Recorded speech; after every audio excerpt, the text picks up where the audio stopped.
Jaki jest Lexus? Ważny dla klientów biznesowych oraz flotowych? No właśnie, Lexus postanowił przyprowadzić do Europy Lexusa ES-a, czyli mniejszego LS-a właśnie w wydaniu biznesowym, czyli jak sprawdza się naprawdę bardzo fajna limuzyna na bazie Toyoty Camry. Zapraszam Was do testu Lexusa ES-a 300H.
No dobrze, moi drodzy, ale jeśli interesuje Was świat Lexusa, no to nie zapomnijcie dołączyć do subskrybentów kanału Motookiem, bo właśnie Lexus Polska jest jednym z naszych partnerów, więc nie zapomnijcie dołączyć do subskrybentów, bo tych Lexusów pojawi się coraz więcej na kanale. A my już przechodzimy sobie do ES. Lexus ES, czyli popularna, mała, kompaktowa, oczywiście limuzyna bazująca na platformie, jeśli chodzi o Toyotę Camry. Od 1989 roku mamy już aktualnie 7 generacji, z czego praktycznie wszystkie były dostępne tylko i wyłącznie poza Europą. Produkowany w japońskiej fabryce Toyoty, no i aktualnie 7 generacja dostępna także jest w Europie, bazująca na Toyocie Camry, ze względu na to, że mamy tutaj platformę TNGA, z której także właśnie Camry korzysta. No tak, ale jest kompletnie to inny samochód względem Camry. Dlaczego? Bo dlatego, że jest to właśnie typowy Lexus. Lexus, który wygląda kompletnie inaczej, a jest naprawdę na co popatrzeć. A Lexus ES ma także bardzo ciekawą paletę kolorystyczną. Oprócz oczywiście stonowanych kolorów takich należących do limuzyn, mamy aż 9 różnych kolorów i w tym mamy także nowość, czyli mamy tutaj Sonic Titanium, który ma bardzo ładny, dosyć ciepły poblask, jeśli chodzi właśnie o kolor srebrny, a tak naprawdę bardziej już spadający nawet w kolor złoty. Jeśli chodzi o lakierowanie, to jest oczywiście ta charakterystyczna technologia, jeśli chodzi o Lexusa, macie 5 warstw lakieru, oczywiście pomiędzy są wszystkie polerowane i to faktycznie ziarno, które jest tutaj zastosowane wraz z drobinkami srebra, bo to są oczywiście kolory perłowe, wygląda naprawdę niesamowicie. Wraz z połączeniem tych dosyć ostrych linii, jak na przypadku Lexusa, to wygląda naprawdę dobrze. Zwróćcie uwagę tak samo jak, że jest niski przód. Mamy bardzo ładnie to wszystko podkreślone przez światła oraz także przez zderzak. Światła, jeśli chodzi o Lexusa, to jest bardzo charakterystyczny element z tą charakterystyczną literą L. Ciemne, wyciemnione reflektory razem z 3 soczewkami z technologią Blade Scan. No właśnie, przywędrowała tutaj technologia świateł matrycowych, naprawdę bardzo dobra, ale nie tak dobra jak w przypadku konkurencji. Faktycznie Lexus ES jest w stanie wycinać obiekty, robi to całkiem nieźle, ale jeśli chodzi o moc świecenia, jest tutaj niestety troszeczkę mniej względem konkurencji, na przykład Mercedesa, Audi czy grupy nawet Volkswagena, gdzie po prostu te światła są mocniejsze, działają szybciej, płynniej. Tutaj po prostu widać, że jest to typowo japońsko, ale działa oczywiście perfekcyjnie, bez żadnego zająknięcia. Sam wzór tych świateł i ich kompaktowość wygląda po prostu świetnie i delikatny napis Lexus na boku, który oczywiście podkreśla wszystko. No i ten zderzak, który jest dosyć charakterystyczny. W naszej wersji Omotenashi jest naprawdę także bardzo luksusowo zrobiony, bo w wersji F-Sport może być jeszcze bardziej usportowiony. Delikatne dodatki chromowe oraz charakterystyczna klepsydra, jeśli chodzi o Lexusa, czyli bardzo duży charakterystyczny grill. Duże logo Lexusa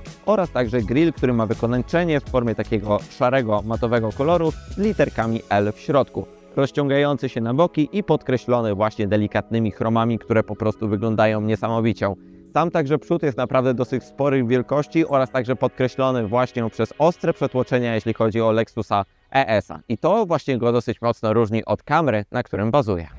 Ale Lexus ES także nie podąża za stylistyką i modą crossoverów, czyli ogromnych kół. W przypadku Lexusa ES-a mamy tutaj bardzo charakterystyczny styl właśnie dla sedanów czy limuzyn. Niewielkie koła od 17 maksymalnie po 18 cali, w różnych oczywiście wersjach kolorystycznych, ale najładniejszą i najbardziej pasującą właśnie do naszej stylizacji jest to 18-calowe koło. Dosyć dużo żeber oraz także mamy bardzo ładny, chromowany także środek. Mamy chromowaną felgę i naprawdę dobrze to wygląda, tak naprawdę luksusowo. Połączone także z oponą o rozmiarze 235 i profilu 45, co daje oczywiście w przypadku Lexusa ten japoński sznyt, jeśli chodzi oczywiście o prowadzenie, ale jest to także połączone z komfortem i luksusem, czyli właśnie z miękkością zawieszenia, bo niestety w przypadku standardowej wersji Omotenashi nie dostaniecie żadnego zawieszenia o zmiennej charakterystyce AVS, to jest zarezerwowane tylko i wyłącznie dla wersji F-Sport. Ładne koła dopełniają także boczną część, jeśli chodzi o stylizację. Zobaczcie, jak ładnie, harmonijnie jest także narysowany ten samochód.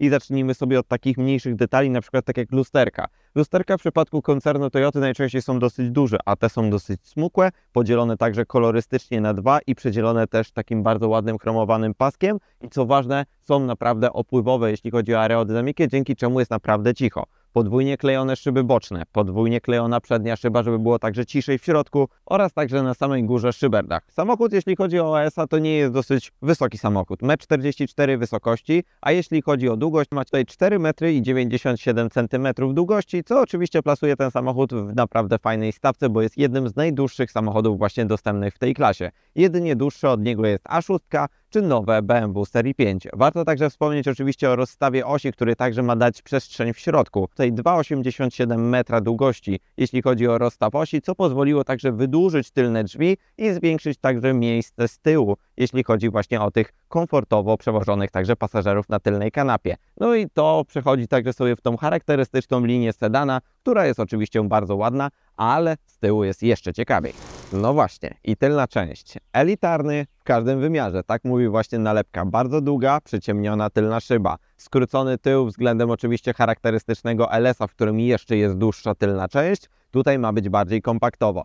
Dołożony został także spoiler, który tak delikatnie pogrubia, ale jest w kolorze nadwozia no i charakterystyczne światła dla Lexusa, czyli bardzo ostro narysowane kreski LEDowe, właśnie w pełni LEDowe także światła, połączone z delikatnym chromem, niewielkim emblematem, jeśli chodzi właśnie o Lexusa, czy także logotypami właśnie na dole, czyli lekkimi chromowanymi napisami, które dodają właśnie tej prezencji i elegancji. Zderzak, który jest bardzo taki pospolity, bardzo prosty, ale dołożony został tutaj delikatny chrom, oczywiście po to, żeby to wyglądało troszeczkę bardziej luksusowo, ale nie macie na przykład żadnych układów wydechowych, tak jak było to dostępne na przykład w LS-ie. Tu jest po prostu czysta prostota. Czas na praktyczność, a to jest zawsze problematyczny temat, jeśli chodzi o sedany, a zaczynamy od problematycznego elementu, czyli otwierania tego bagażnika. Szukacie tego dosłownie tutaj wszędzie. Na środku jest kamera od systemu 360 stopni, szukacie tu, szukacie tu, szukacie tu i nagle stwierdzacie, że tego kompletnie nie ma. No właśnie, okazuje się, że przycisk jest ukryty tutaj, pod spodem i następnie faktycznie elektrycznie jest w stanie się podnieść także klapa. Otwiera nam się w miarę sensowny otwór, jeśli chodzi właśnie o sedana. 454 litry pojemności bagażnika. Niby mało, a okazuje się, że tej przestrzeni jest dosyć dużo i ogólnie całe wrażenie, jeśli chodzi o pojemność tego bagażnika, naprawdę jest na bardzo fajnym poziomie. Jeśli chodzi o praktyczność, no tutaj możemy troszeczkę polemizować, bo w końcu to jest Toyota. Ale pojemność bagażnika kompletnie nie rozczarowuje. Niby tylko 454 litry pojemności, ale tej pojemności naprawdę po otwarciu okazuje się, że jest to naprawdę sporo. Bardzo szeroki bagażnik oraz dosyć długi bagażnik. Otwór załadunkowy także jest naprawdę na fajnym poziomie, ze względu na to, że po prostu jest łatwo się do niego także zapakować, nawet z większymi walizkami. Próg niestety trochę jest, ale uważam, że jest całkiem nieźle, jeśli chodzi o Toyotę. Mamy także tutaj oczywiście, powiedzmy, jakąkolwiek namiastkę praktyczności, czyli haczyk po lewej, jak i po prawej stronie. Co prawda powieszenie zakupów wiąże się z tym, że niestety te zakupy będą latać po całym bagażniku, więc przydałoby się tutaj troszeczkę więcej elementów. Mamy także podwójną podłogę, pod którą znajdziecie dosłownie tylko miejsce na koło dojazdowe oraz ewentualnie trójkąt gaśnicę i więcej nic tutaj niestety już nie upchacie. Jest też pewien problem tego samochodu ze względu na to, że my mamy wersję, która ma elektrycznie sterowane tylne fotele w drugim rzędzie siedzeń i niestety to wiąże się z tym, że pojemności bagażnika nie da się niestety powiększyć, więc musicie się nauczyć pakować do sedana. I to w szczególności też ze względu na ramiona, które niestety, kiedy chcecie zamknąć ten bagażnik, a da się go zamknąć i elektrycznie, i manualnie, niestety także ramiona wchodzą do środka i na to trzeba zwrócić uwagę przy pakowaniu, żeby nie zgnieść jakichś przedmiotów. ale kiedy chcecie to zrobić bardziej luksusowo, naciskacie przycisk, zamykacie i to jest po temacie. Ale kiedy znudzi Wam się szukanie przycisku albo już zapomnieliście, gdzie on faktycznie jest umiejscowiony, wystarczy, że podejdziecie z kluczykiem, kopniecie pod zderzakiem, a następnie klapa automatycznie się otworzy lub także może nawet się zamknąć właśnie gestem stopy. I tak jest przeznaczone dla biznesmenów, jeśli chodzi o silnik. No właśnie, Toyota i Lexus, podejście hybrydowe i podejście mocno oczywiście efektywne, jeśli chodzi o zużycie paliwa. No to musi być także układ hybrydowy. Pod maską ES-a możecie znaleźć ten sam silnik, co w przypadku Toyoty Camry, czyli czwarta generacja układu hybrydowego. Aktualnie dostępna jest co prawda dwulitrowa generacja piątej właśnie już generacji. Tutaj mamy niestety 2,5 litra o mocy 218 koni i właśnie generacji poprzedniej, czyli generacji czwartej. Ten sam silnik, co możecie znaleźć w Toyocie Highlander i w jeszcze paru innych Lexusach. Oznaczenie ES300H. Moc 218 koni i dosyć spory moment obrotowy. Sprint do pierwszej setki 8,9 sekundy, bo macie tylko i wyłącznie przedni napęd.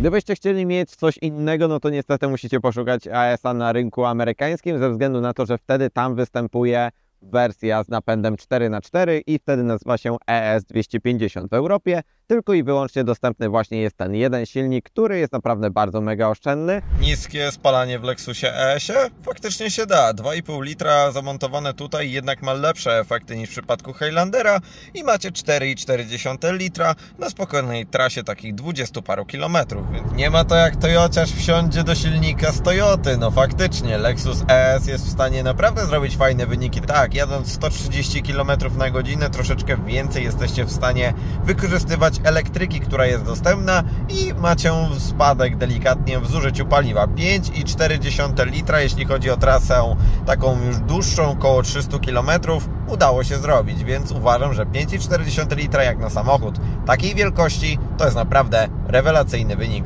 Ze względu na to, że wersja po faceliftingowa troszeczkę poprawiła niektóre elementy, jeśli chodzi właśnie o układ napędowy, zużycie paliwa jest naprawdę na niewielkim poziomie. Średnio 5,3 nawet do 6 litrów średniego spalania, w trasie to nawet jest okolice 5,5 litra, a w mieście możecie zejść nawet do 4 litrów. Tak, w tym silniku jest to właśnie możliwe do wykonania ze względu na to, że ES jest także dosyć lekkim samochodem, wykonanym z aluminium, dosyć dużej ilości, co łączy się także z wagą na poziomie 1700 kg. I połączenie tego razem z bakiem o pojemności 50 litrów daje Wam średni zasięg tak w okolicach 600-650 km na jednym tankowaniu. To jest naprawdę fajny wynik jak na biznesowy samochód. I tak wykorzystać ten rozstaw osi i chodźcie Wam pokażę, co się znajduje za tymi długimi, konkretnymi drzwiami. I zobaczcie, ile tutaj jest przestrzeni. Rozstaw osi co prawda nie jest najdłuższy, jeśli chodzi o konkurencję, ale przestrzeni jest tu naprawdę bardzo, bardzo dużo. Fotel oczywiście automatycznie się podsuwa w momencie, kiedy kierowca także jest na miejscu, ale aktualnie żeśmy ustawili go pod mój 1,80 m wzrostu. I zobaczcie, ile ja jeszcze mam przestrzeni pomiędzy kolanami a fotelem i ile mam też przestrzeni nad głową, a przypominam, jest to sedan, w którym oczywiście ta sylwetka wymaga także opuszczonego delikatnie dachu. I bardzo długie także siedzisko, dzięki czemu zobaczcie też, jak fajnie są podparte moje długie dosyć nogi i to jest naprawdę bardzo fajny element. Samo wnętrze także jest wykonane naprawdę ze świetnych materiałów, bo mamy tutaj także oczywiście wersję ze skórą półanelinową. Przechodząc sobie na prawą stronę, niestety musimy pokonać delikatny tunel, ze względu na to, że tutaj też jest po części umiejscowiona oczywiście bateria do systemu trakcyjnego, jeśli chodzi właśnie o hybrydę. Ale w tym wnętrzu kompletnie nie macie się czego bać, jeśli chodzi właśnie o ciekawostki, bo wystarczy, że otworzycie dosłownie podłokietnik i wyjeżdża Wam konsola do sterowania wszystkimi rzeczami związanymi z luksusem i komfortem tego samochodu. Na środku podłokietnik naprawdę duży, konkretny, bardzo miękki, przeszyty także oczywiście naturalnymi rzeczami, takie jak prawdziwa nitka, czy ta skóra, która jest bardzo przyjemna. podłokietnik, pod którym mamy także dosyć sporo miejsca na odłożenia na telefon, czy jakieś inne drobiazgi i to, co najważniejsze, czyli system sterowania całym samochodem oraz 2 kubeczki. Dlaczego to jest tak ważne? Ze względu na to, że pierwsze co, to możecie sterować sobie 3. strefą klimatyzacji za pomocą przycisku Temperature, dzięki któremu faktycznie te 2 nawiewy sterowane są osobno względem oczywiście reszty. Do tego 2 porty USB w formie w standardzie USB-C oraz 12V złącze.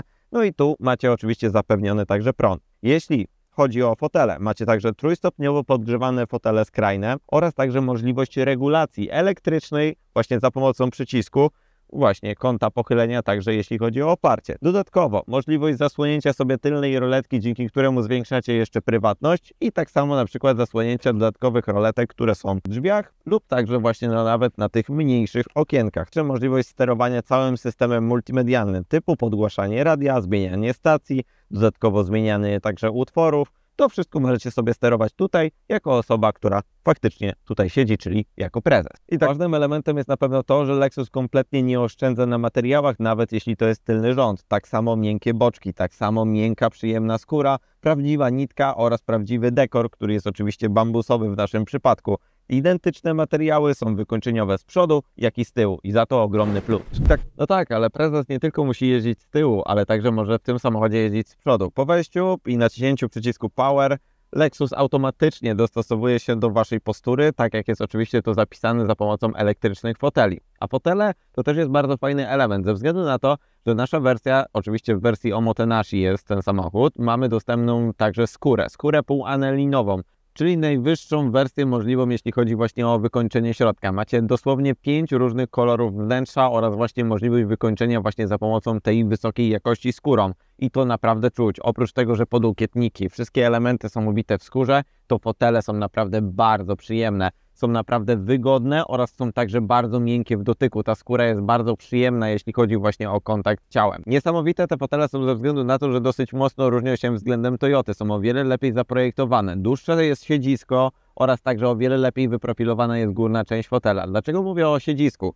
Dlatego, że na przykład fotel kierowcy ma możliwość elektrycznie sterowania także długością siedziska za pomocą jednego klawisza, więc możecie sobie oczywiście wydłużyć siedzisko tak, żeby nawet przy dłuższych osobach z długimi nogami idealnie było podparte właśnie tutaj pod kolanami, co oczywiście równa się temu, że na dłuższych trasach jest o wiele lepszy komfort. Macie także dosyć sporo regulacji elektrycznej, jest możliwość regulacji odcinka lędźwiowego, że ten fotel jest dosyć dobrze dopasowany do ciała. Ma jedną małą wadę. Niestety boczki nie są zaciskane i wiąże się to z tym, że ten samochód został zaprojektowany bardziej pod kątem Stanów Zjednoczonych niż na przykład Europy i niestety podstawowy taki Europejczyk dosyć mocno w tych fotlach niestety lata na boki, ale powiedzmy, że w tym samochodzie nie jeździ się sportowo, więc można to jakkolwiek przeżyć. Wentylację trójstopniową, jest także podgrzewanie trójstopniowe, połączone także z automatyką, która wykrywa temperaturę ciała i automatycznie wybiera odpowiedni także program. Delikatne wstawki w kolorze czarnym, no i także miedziana taka delikatna nitka. Wygląda to naprawdę ślicznie oraz ten kolor hazelnut robi robotę. Czas, moi drodzy, na wnętrze, a wnętrze, jeśli chodzi o Lexusa, to jest naprawdę wysoki wymiar komfortu, luksusu i dobrych materiałów. Rozdzielcza także jest pokryta przyjemnej jakości skórą. Tutaj także mamy skórzaną gumowy element, przeszyty także naprawdę prawdziwą nitką. Te materiały naprawdę są tu użyte wysokiej jakości i te wszystkie materiały także są miękkie i przyjemne także w dotyku. Jedynym twardym elementem jest na przykład tutaj ten element górnej części deski rozdzielczej, ale tutaj boczki, to wszystko jest naprawdę bardzo przyjemne. Bardzo ładne, nowoczesne klamki wykonane także z takiej satynowej wersji, jeśli chodzi o chrom. Miękkie podłokietniki, no widać, że tutaj jest dołożone wszelkich starań po to, żeby był jak najwyższy komfort dla kierowcy, czy także i dla pasażera. Mamy także system nagłośnienia Marka Lewinsona, który naprawdę bardzo ładnie nagłośnia całą tą kubaturę, która jest też bardzo dobrze wyciszona, bo te wyciszenia naprawdę są także tutaj na wysokim poziomie. Co prawda warto zwrócić uwagę na to, że na przykład Mark Levinson lepiej gra w przypadku na przykład Apple CarPlaya, czy ogólnie połączenia z Applem, niż w przypadku Androida. Jest to dosyć nietypowe, ale jest to stosowane już od dłuższego czasu, więc lepiej mieć tutaj przy tym samochodzie jednak iPhone'a. No dobra, ale kiedy nie macie iPhone'a, to możecie skupić się na tym, co tu się dzieje, jeśli chodzi o kierownicę. Ta bardzo ładna, niespłaszczana, okrągła, o niewielkich rozmiarach, a także połączona z tym dodatkiem, jeśli chodzi o to, co mamy tutaj w naszym wnętrzu, czyli tym bambusem. Bambusa mamy tutaj oraz także wstawki na dole. Dobrze wyprofilowana, ergonomiczna, a także z dosyć grubej jakościowo skóry wykonana. Macie także dwie łopatki do sterowania oczywiście skrzynią biegów i wirtualnymi biegami, bo w końcu jest to CVT. Po lewej stronie sterowanie także komputerem pokładowym, funkcjami telefonu czy podgłośnieniem i asystentem głosowym, a po prawej stronie sterowanie całym aktywnym tempomatem, który jest w nowszej generacji i w nowszej wersji,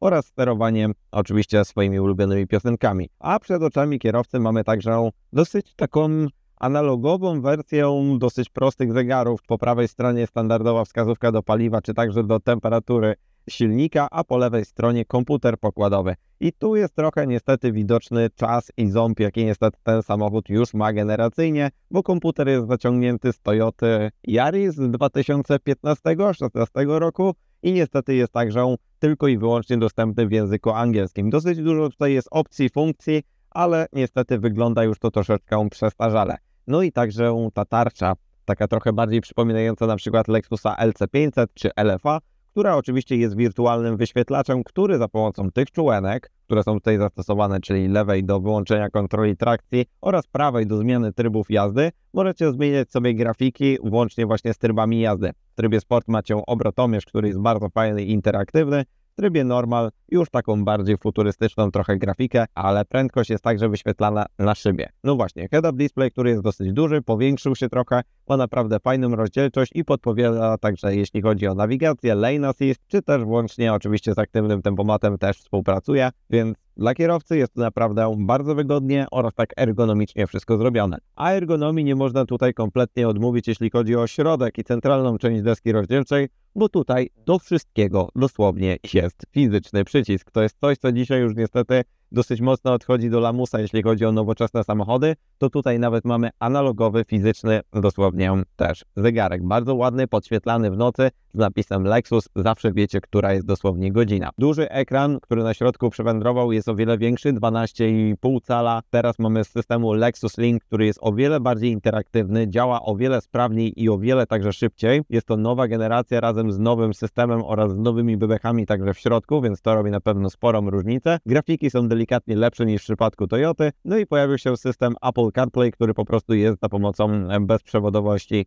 zrealizowany. Niestety Android Auto jest już niestety przewodowe. Prosty, intuicyjny, powiedzmy w miarę, ale nieskomplikowany także system. To naprawdę w miarę przyjemnie działa, chociaż najczęściej, mówię, będziecie korzystać z Apple CarPlaya niż z fabrycznego systemu. Pod spodem system do sterowania klimatyzacją, naprawdę bardzo ładnie zrobiony na takim szczotkowanym aluminium z niewielkimi wyświetlaczami i takimi pokrętłami, które po prostu wybieracie sobie temperaturę. A co ważne, zobaczcie, że nawet temperatura zmienia się bardzo płynnie z delikatną animacją. Automatyczne tryby klimatyzacji włącznie z automatycznym zamykaniem obiegu oraz także pod spodem kilka przycisków odnośnie właśnie radia, mediów czy także zmian utworów. No i to co najważniejsze także jeśli chodzi właśnie o Lexusa, czyli płynna gałka do głośności. Jest dwufunkcyjna oraz dwufunkcyjne także pokrętło, za pomocą którego możecie bardzo płynnie w takim audiofilski sposób zmieniać także głośność oraz także na dole pod spodem możliwość zmieniania dosłownie stacji radiowych. Co ciekawe, piosenek niestety się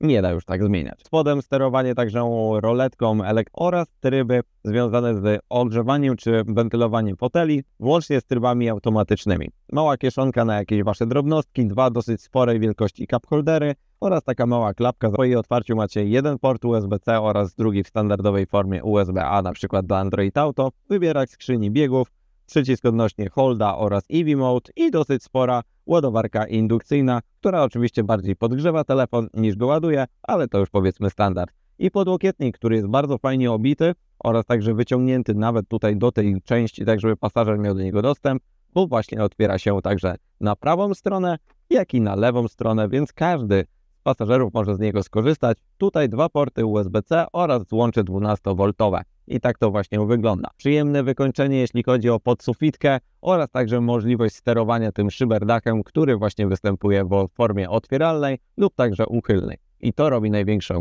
wrażenie, bo po prostu mocno doświetla to dosyć jasne wnętrze. Tak wygląda Lexus ES, czyli pełna profesja, jeśli chodzi o luksus. Lexus ES. Kontynuuj. Nie można w trakcie jazdy. Dlaczego nie można w trakcie jazdy? Tego kompletnie nie rozumiem. Chcecie za każdym razem potwierdzić to, po to, żebyście widzieli od razu mapę? Nie, Lexus stwierdza, że musicie widzieć ten komunikat i nie możecie kliknąć zgadzam się, tylko musicie kliknąć nie zgadzam się, bo podczas drogi nie jesteście w stanie tego kliknąć. Nie wiem dlaczego, tak jest. No dobrze, moi drodzy, witam Was na pokładzie Lexusa ES-a. No właśnie, i czy to jest tak naprawdę Toyota Camry w przebraniu? Bo tak po wejściu do tego samochodu miałem gdzieś takie nastawienie, kurczę, przecież to jest platforma Camry, to będzie jeździć praktycznie identycznie. No właśnie okazuje się, że jednak od Camry Lexus bardzo mocno oddzielił ten samochód grubą kreską. Grubą kreską jeśli chodzi o zawieszenie, grubą kreską jeśli chodzi nawet o układ napędowy, czy także właśnie o wrażenia z jazdy, jeśli chodzi o ciszę. No właśnie i tutaj jest wręcz niesamowicie. Zacznijmy sobie od tego, że Lexus ES po wejściu od razu jest taki mocno analogowy, jest także taki bardzo mocno nastawiony na kierowcę, jeśli chodzi o wrażenia z jazdy oraz także na komfort. I ten komfort przejawia się najbardziej także w zawieszeniu. Zawieszenie, które jest tutaj zastosowane, to jest oczywiście dosyć skomplikowane, wielowahaczowe zawieszenie. Nieaktywne, tutaj nie ma żadnych amortyzatorów w formie AVS-a, to jest tylko dostępne w wersji oczywiście F-Sport, ale charakterystyka jest nastawiona najbardziej na komfort. Układ kierowniczy jest bardzo precyzyjny, ale zawieszenie połączone jest bardzo mocno z komfortem i Wam nie chce się kompletnie podróżować w żadnej szybkiej formie, Wam się nie chce dosyć szybko jeździć, Wam się chce po prostu komfortowo odpoczywać i wykorzystywać to, że macie tak komfortowo nastawione zawieszenie. Nierówności, dziury, to praktycznie jest niezbytnio mocno wyczuwalne także w tym samochodzie. Próg zwalniający. Przyjemnie, gładko, miękko, komfortowo, luksusowo. Brawo Lexus. Jazda tym samochodem po prostu jest takim przyjemnym cruzowaniem nawet po nierównych nawierzchniach. Wszelakie drobnostki nie są kompletnie wyczuwalne, ale zawieszenie jest nastawione faktycznie dosyć komfortowo i dosyć miękko, ze względu na to, że większość ruchów, jakie robicie ostrzejszych na kierownicy, jest wyczuwalne, że to nadwozie delikatnie się buja. Zobaczcie teraz. Ten efekt jest taki wyczuwalny właśnie na tym zerze obrotowym kierownicy. Czujecie, jak ten samochód delikatnie chodzi na boki, ale to jest związane także z miękką charakterystyką zawieszenia. Ale okazuje się, że przy wyższych prędkościach układ kierowniczy staje się bardzo precyzyjny. Ten samochód praktycznie podąża za Waszymi ruchami właśnie jak przecinak. Ostry, niczym brzytwa właśnie japońskiego miecza. I to jest właśnie faktycznie bardzo fajne w Lexusie, że ten układ kierowniczy jest bardzo bezpośredni, jeśli chodzi o swoją charakterystykę i ma bardzo także przyjemny opór. Tylko po prostu czujecie tą precyzję prowadzenia, jeśli chodzi o ten samochód, właśnie po układzie kierowniczym. I to mi się mega podoba, bo nawet w awaryjnych sytuacjach, co Toyota nieraz mi już udowodniła na swoich oczywiście eventach, że faktycznie Lexus przy 100 km na godzinę idzie jak brzytwa, nawet w teście łosia. Każdy zakręt pokonany to jest naprawdę bardzo przyjemna precyzja oraz także bardzo przyjemna zwrotna informacja z tego samochodu. On nie jest taki bezpłciowy, on nie jest taki komputerowaty, tylko jest taki naprawdę przyjemnie nastawiony właśnie na kierowcę i daje tą zwrotną informację.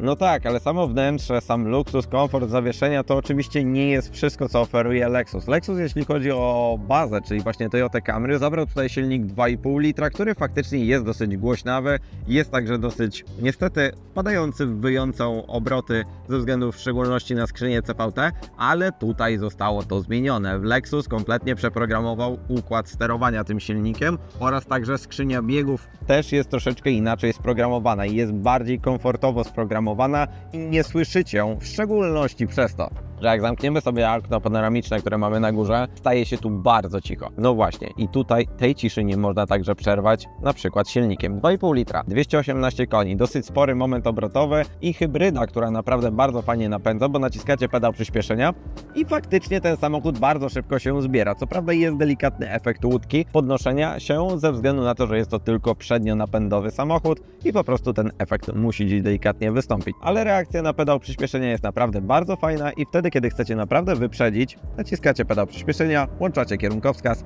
Niestety musicie się trochę uzbroić w to, że macie jednostajny dźwięk, bo jest to w końcu skrzynia ECVT, którymi nawet w formie łopatek. Niestety nic nie możecie zrobić, bo rekuperacja tu bardziej działa na zasadzie łopatek niż zmiany biegów. Ten układ został przeprogramowany względem komfortu i ciszy, bo jest faktycznie o wiele lepiej wyizolowany i myślę, że tutaj największą robotę robi wyciszenie tego samochodu. Podwójnie klejone szyby, dźwiękochłonna szyba, dosyć mocno odizolowana gruć oraz dobrze wygłuszona podłoga i dobre materiały w środku. To robi wrażenie, że nawet przy 140 km/h w tym samochodzie jest po prostu cicho. I to mi się najbardziej podoba i ten silnik kompletnie nie wbija się, powiedzmy, ze swoimi nutami tutaj do środka. Ma być cicho i ma być komfortowo. Samochód nie jest nie wiadomo jak mocno dynamiczny. Te 218 koni, no mogłoby być trochę więcej. Ten samochód mógłby być szybszy. 9 sekund do pierwszej setki to nie jest rewelacyjny wynik, ale nie oczekujmy po prostu od tego samochodu, od takiej limuzyny, żeby wypróbowała w ciągu 4 sekund. Do tego macie S63 AMG od Mercedesa,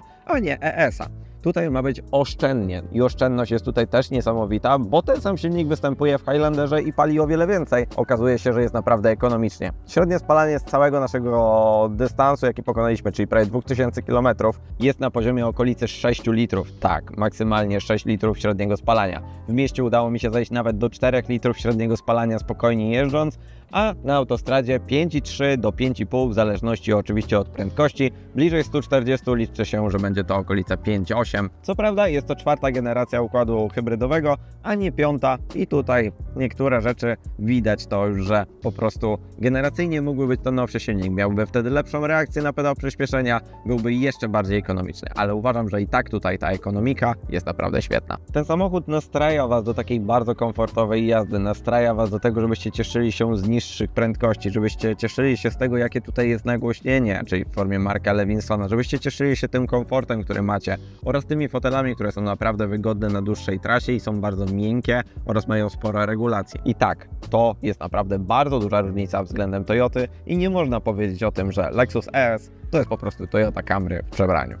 No i 4. generacja układu hybrydowego pozwala Wam naprawdę w dosyć dużej mierze jeździć także na silniku elektrycznym, co wiąże się także z ekonomiką. Odpuszczacie nogę z pedału przyspieszenia, dodajecie z powrotem i już jedziecie na właśnie silniku elektrycznym. Ta bateria, która jest tutaj zastosowana, dosyć szybko się także ładuje i ten efekt jazdy na prądzie jest po prostu wręcz fenomenalny w połączeniu razem z tą ciszą. No daje to bardzo dobre efekty, jeśli chodzi o akustykę oraz także dobre efekty, jeśli chodzi o spalanie. Chcecie dosyć szybciej wyruszyć także spod świateł, no to wykorzystujecie silnik spalinowy, a następnie utrzymujecie prędkość już za pomocą silnika elektrycznego i zużywacie niewielkie ilości paliwa.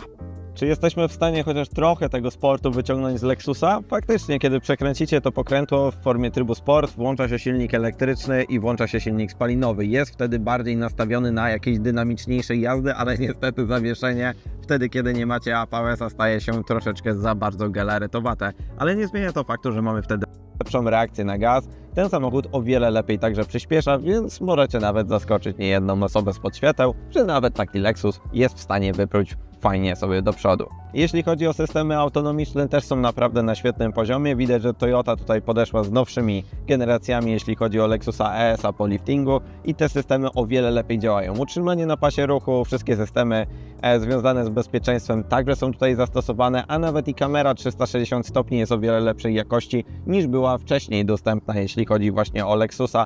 Ciężko mi się Wam opowiada o tym samochodzie, bo to jest kolejny samochód z cyklu nie macie emocji, jeśli chodzi o jazdę, takich wyraźnych, nie macie emocji sportowych, nie macie takiego kipienia testosteronem, jeśli chodzi o nastawienie do kierowcy, takiego petrolheada. To jest w ogóle drugi biegun, to jest biegun, który właśnie będą wyczuwać właśnie ludzie, którzy będą chcieli mieć komfortowy samochód na dłuższe trasy i właśnie taki jest Lexus ES. Dobrze jest skierowany właśnie do klientów flotowych oraz do klientów biznesowych, którzy pokonują naprawdę bardzo dużą ilość kilometrów i chcą mieć prestiż oraz chcą mieć komfort i jeździć naprawdę do konkretnych klientów. Czy coś bym zmienił w tym samochodzie?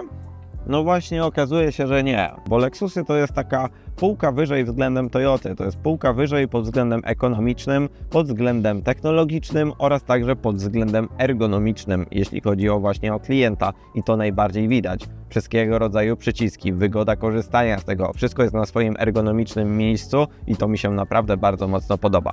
No i tak to, moi drodzy, wygląda Lexus ES, jeden z fajniejszych samochodów i jedno z ciekawszych zaskoczeń, jeśli chodzi właśnie o takie komfortowe, tradycyjne, luksusowe sedany, których naprawdę już dzisiaj jest jak na lekarstwo.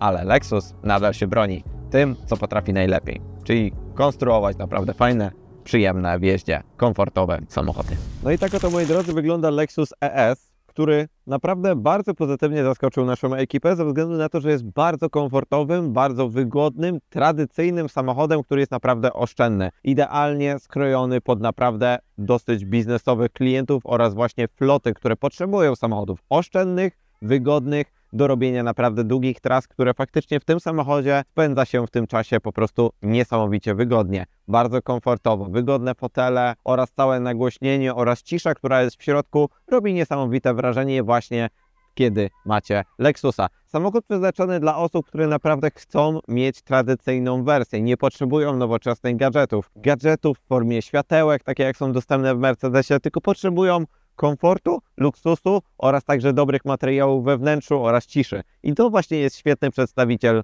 jeśli chodzi właśnie o Lexusa, który idealnie spełni Wasze wymagania. Ceny od 269 tysięcy złotych bazowa wersja o motonashi, w której naprawdę znajdziecie już praktycznie wszystko, jeśli chodzi o wyposażenie, plus delikatne dopłaty. Jeśli chodzi o dodatki, no to tak oto wygląda, że nasz egzemplarz kosztuje okolice 340 tysięcy złotych. Za naprawdę dużego, konkretnego sedana, wygodnego na trasie, który nie jest w końcu kolejnym nudnym crossoverem, uważam, że to jest dosyć dobra cena. I w końcu jeździcie Lexusem, czymś innym niż Toyota. I tak oto, moi drodzy, wygląda Lexus ES. Naprawdę niesamowite przeżycie i niesamowite zaskoczenie, że takie samochody jeszcze są produkowane w takiej tradycyjnej formie. No właśnie. A ja oczywiście zapraszam Was do subskrypcji kanału Motookiem, bo to dzięki Wam możemy testować Lexusa właśnie z centrali i dzięki Wam będziemy mogli testować jeszcze kolejne egzemplarze i jeszcze inne modele różnych marek. Więc co, nie zapomnij dołączyć do subskrybentów, a my widzimy się także w kolejnym materiale. Nie zapomnijcie także o 2 innych filmach, które w tym momencie Wam się wyświetlają. Do zobaczenia, cześć, hej!